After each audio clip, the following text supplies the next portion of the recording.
Day 8, and we can really see the impact we have made on the boxes. The gym is starting to look empty. The children are back to school and seem to enjoy watching us work, or mugging for the camera.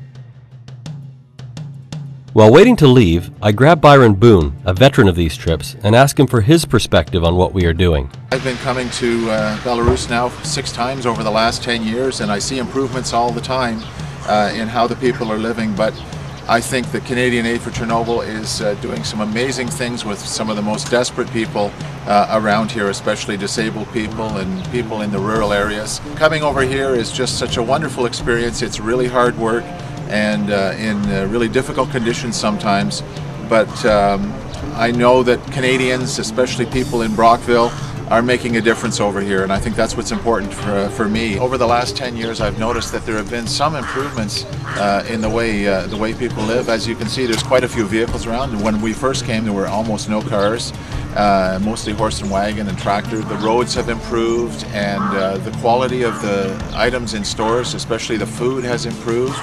Unfortunately, many of the people can't afford it, so of course we're working hard with people that are least able to afford what's available to them. Once again, I am teamed up with Neil Matheson to make Guardian Angel deliveries, along with Walter McWilliams and Randy Colpitz, as well as our interpreter Lena, driver Misha, and Irina from Social Services.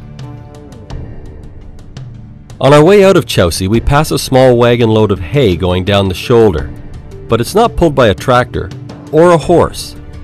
It's pulled by a man. We are heading to Sklov, which is north of Mogilev, where we make a stop to pick up Galina. Galina is in Canadian Aid for Chernobyl's Orphan Education Program in Mogilev. We will be visiting with her cousin Olga in Sklov, and we are taking her along so she can visit with Olga and her daughter Vika.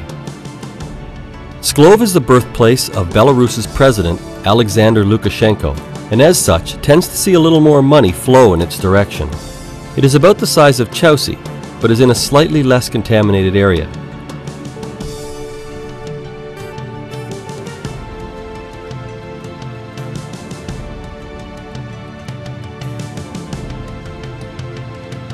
Our first stop is to visit Angela Adamanchuk, who has a son, Daniil, with cerebral palsy. He is currently not home, as he is away receiving treatment. In Belarus, anyone with a severe ailment is sent to a facility, which they refer to as a sanatorium, once or twice per year for therapy.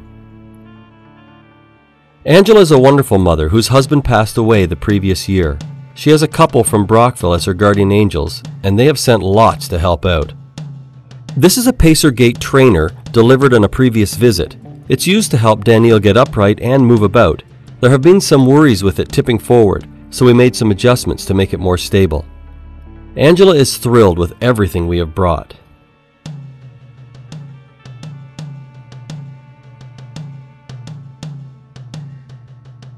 Our next stop is Galina's cousin Olga to visit her and her daughter Vika. Vika has Cornelia de Long syndrome and recently underwent surgery to help straighten out her legs, as previously she was unable to straighten or uncross them. This is another amazing mother who lives for her daughter. We not only get to deliver this aid, but also provide an opportunity for two cousins to spend some time together.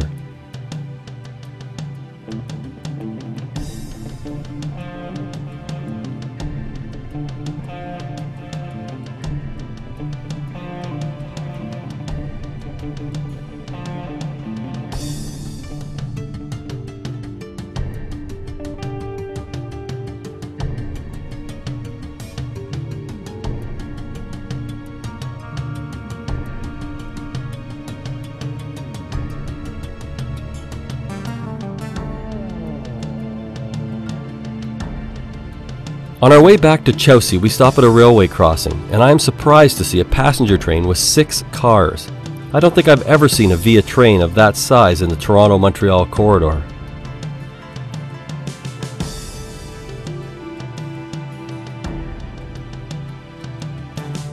We make a stop in Mogilev to pick up some computers at a store near a playground.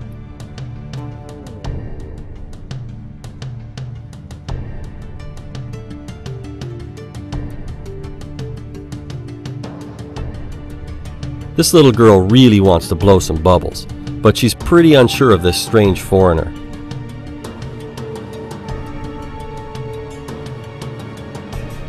Finally, Mum comes to my rescue.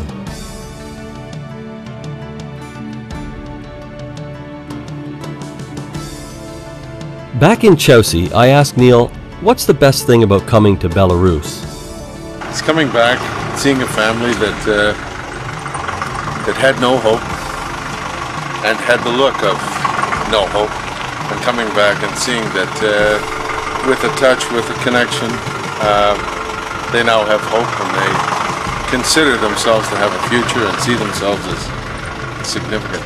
This seems to really sum it up for me. You can bring money, you can bring food, and you can bring medical aid.